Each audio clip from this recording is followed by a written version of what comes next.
बिस्मिल्लाहिर्रहमानिर्रहीम अस्सलामु अलैकुम welcome to my channel. So students, I hope are you very well. तो आज की हम इस वीडियो में एक्सरसाइज 1.4 सॉल्व करेंगे।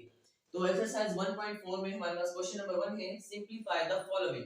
सिंपलीफाई करना है इन क्वेश्चंस को। तो स्टूडेंट्स, अगर आपने मेरी previous video laws of exponent और लॉज ऑफ पावर नहीं देखी तो आप मेरी पहले प्रीवियस वीडियो देखें। तो अगर आप वो वीडियो देखेंगे तो आपको एक्सरसाइज 1.4 सॉल्व करने में इजी होगी। तो आप इजीली उस एक्सरसाइज 1.4 को सॉल्व कर सकते हैं, क्योंकि उसमें मैंने लॉज ऑफ एक्सपोनेंट और लॉज ऑफ पावर के बारे में बताया है। अगर आपको वो समझ में आ जाएंगे अच्छे तरीके से तो आप एक्सरसाइज 1.4 को इजीली सॉल्व कर सकते हैं। तो अपने क्वेश्चन की तरफ चलते हैं। हमारे पास क्वेश्चन नंबर 1 है, तो उन्हीं में से इसमें एक ला अप्लाई हो रहा है क्वेश्चन नंबर 1 पे, law of quotient of power.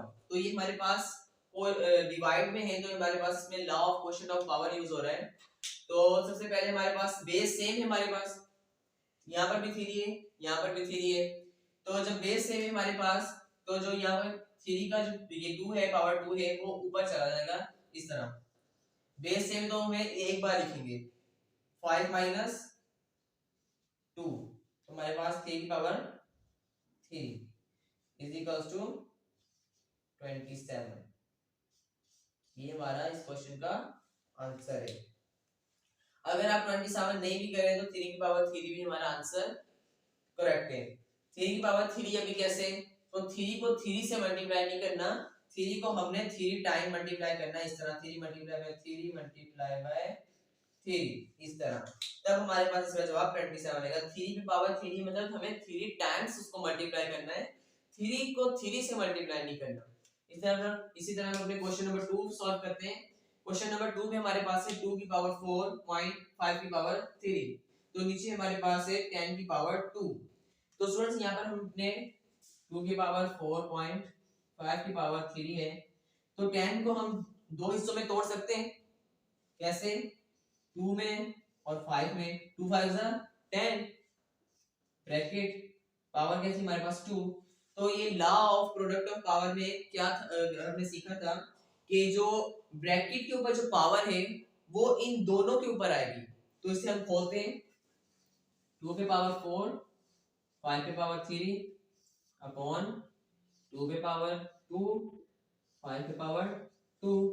तो इसी तरह हमारे पास ये जब law of quotient of power अभी इस पे अप्लाई होगा तो हमारे पास जो 2 है वो इसकी जो पावर है वो ऊपर चली जाएगी। बेस सेम है, इधर भी हमारे पास बेस सेम है, 5 की पावर 2 हमारे पास ऊपर चली जाएगी माइनस में।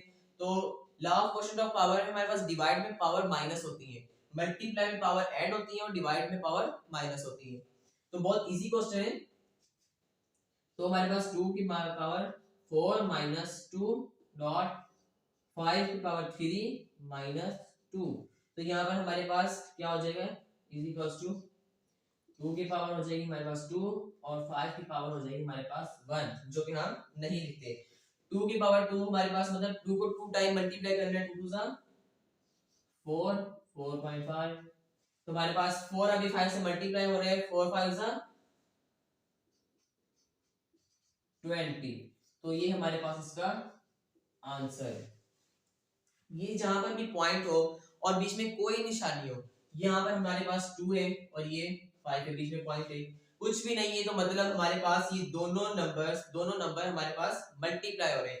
अगर यहाँ पर हमारे पास प्लस लिखा हो तो फिर तो प्लस होगा, या माइनस लिखा हो तो माइनस होगा, या हमारे पास यहाँ डिवाइड लिखा हो तो डिवाइड होगा। यहाँ पर अगर कोई भी यहाँ पर निशानी नहीं है या डॉट लगा हुआ है तो यहाँ पर हमारे पास मल्टीप्लाई होगा।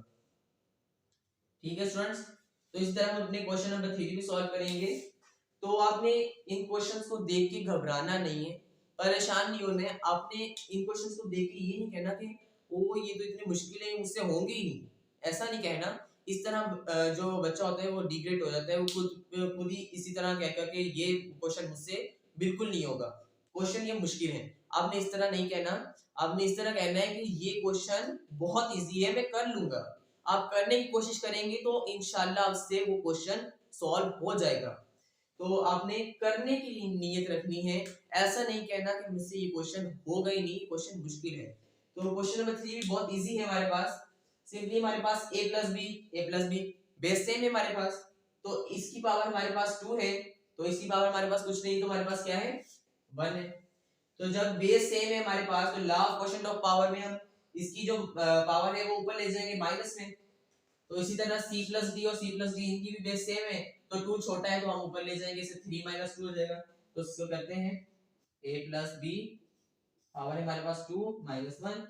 इसी तरह यहाँ पर dot c plus D, power है 3 माइनस 2, a प्लस बी पे पावर 1 लिखेंगे नेम, और c प्लस डी पे पावर भी 1 जो कि हम नहीं लिखेंगे।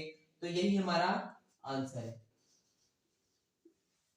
तो आई होप आपको स्टूडेंट्स ये 3 क्वेश्चंस बहुत अच्छे से समझ में आए होंगे। मूव ऑन होते हैं अपने क्वेश्चन नंबर 2 की तरफ। स्टूडेंट्स अब अपने नेक्स्ट क्वेश्चन की तरफ मूव ऑन हो चुके हैं। तुम्हारे पास क्वेश्चन नंबर 2 है, simplify using law of exponent. Simplify करना है क्या यूज करके, लॉ ऑफ एक्सपोनेंट को यूज करके, जो कि हम पढ़ चुके हैं। तो हमारे पास जो फर्स्ट क्वेश्चन है इसका, इसमें हमारे पास law of product of power लग रहा है।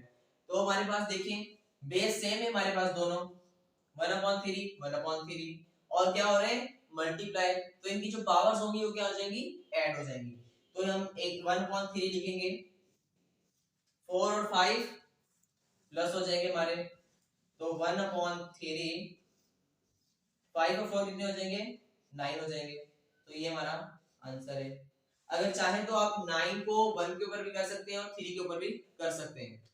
तो क्वेश्चन नंबर 2 है हमारे पास 3/4, और इधर भी 3/4, बेस सेम है हमारे पास, और क्या हो रहे हैं मल्टीप्लाई हो रहे हैं, तो इनकी जो पावर जो होंगी वो ऐड हो जाएंगी।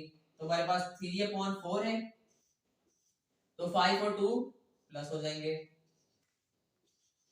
3/4, 5 और 2 7। तो ये हमारे पास इसका आंसर है। बहुत इजी क्वेश्चन है, उम्मीद है आपको समझ में आ रही होगी। -4/5 और इधर भी -4/5, बेस सेम है हमारे पास और मल्टीप्लाई हो रहे हैं, तो इनकी जो पावर होंगे वो ऐड हो जाएंगे। -4/5, तो 3 और 5 प्लस हो जाएंगे, तो ये हमारे पास इतना हो जाएगा -4/5, 3 और 5 8। तो ये 3 क्वेश्चन भी बहुत इजी थे। आई होप आपको अच्छे तरीके से समझ में आए होंगे। मूव ऑन होते हैं अपने नेक्स्ट क्वेश्चन। अपने नेक्स्ट क्वेश्चन की तरफ मूव ऑन हो चुके हैं। तो हमारे पास क्वेश्चन नंबर 2 है।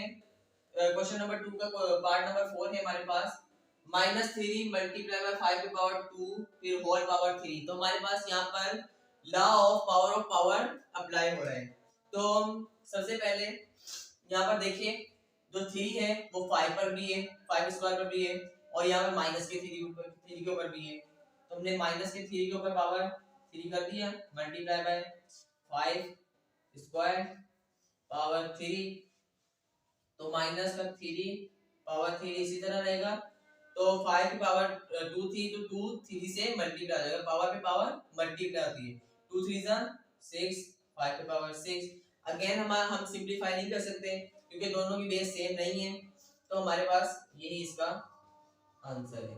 तो इसी तरह क्वेश्चन नंबर 5 भी हम हल करेंगे। क्वेश्चन नंबर 5 में भी हमारे पास 3 इस पर भी आएगा, इस पर भी आएगा, तो 3 पे पावर 3 मल्टीप्लाई बाय -4 पे पावर 2 होल पावर 3, तो 3 पे पावर 3 मल्टीप्लाई बाय -4, ये जो 2 है वो 3 से मल्टीप्लाई हो रहा है, -4 2 3 जा 6, तो ये भी हमारा यहीं पर इसका आंसर है।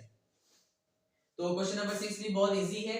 यहाँ पर हमारे पास law of quotient of power, law of product of power use हो रहा है, क्योंकि हमारे पास बेस सेम है, सही है, मल्टीप्लाई हो रहे हैं, तो इनके पावर ऐड हो जाएंगे, -a/bc, यहाँ पर भी -a/bc, तो इनके जो पावर होंगे वो ऐड हो जाएंगे, 5 + 4 -a/bc, पावर हमारे पास हो जाएगी 5 और 4 9। तो यही इसका आंसर है। सो आई होप स्टूडेंट्स आपको ये 3 क्वेश्चन भी बहुत अच्छे से समझ में आ चुके होंगे। मूव ऑन होते हैं अपने नेक्स्ट क्वेश्चन। स्टूडेंट्स अपने नेक्स्ट क्वेश्चन की तरफ मूव ऑन हो चुके हैं। तो हमारे पास क्वेश्चन नंबर 7 है, तो ये भी हमारे पास law of product of power की है। तो हमारे पास ये तीनों की बेस सेम है हमारे पास, और ये आपस में मल्टीप्लाई हो रहे हैं, यहाँ पर कोई भी साइन नहीं है तो हमारे पास मल्टीप्लाई हो रही है, तो तीनों की बेस सेम है और मल्टीप्लाई हो रहे हैं तो इनके जो पावर्स होंगे तीनों के वो ऐड हो जाएंगे, तो माइनस सी अपॉन डी, तो 2 3 और 5 हमारे पास ये ऐड हो जाएंगे, तो हमारे पास माइनस सी अपॉन डी, तो हमारे पास 5 और ये 3 और 2 5 हमारे पास कितने हो गए 10, तो ये हमारे पास इसका आंसर है। अब देन 10 को सी के ऊपर भी रख सकते हैं, डी के ऊपर भी रख सकते हैं, कोई इश्यू नहीं है, तो हमारे पास यहाँ पर भी इसका आंसर सही है। तो क्वेश्चन नंबर 8 ये भी बहुत इजी है, ये भी सबसे पहले हम इसको अरेंज करेंगे, ये भी हम law of product of power की पावर है, तो इनमें जो बेस सेम होंगी उनकी जो पावर्स होंगी वो ऐड हो जाएंगे।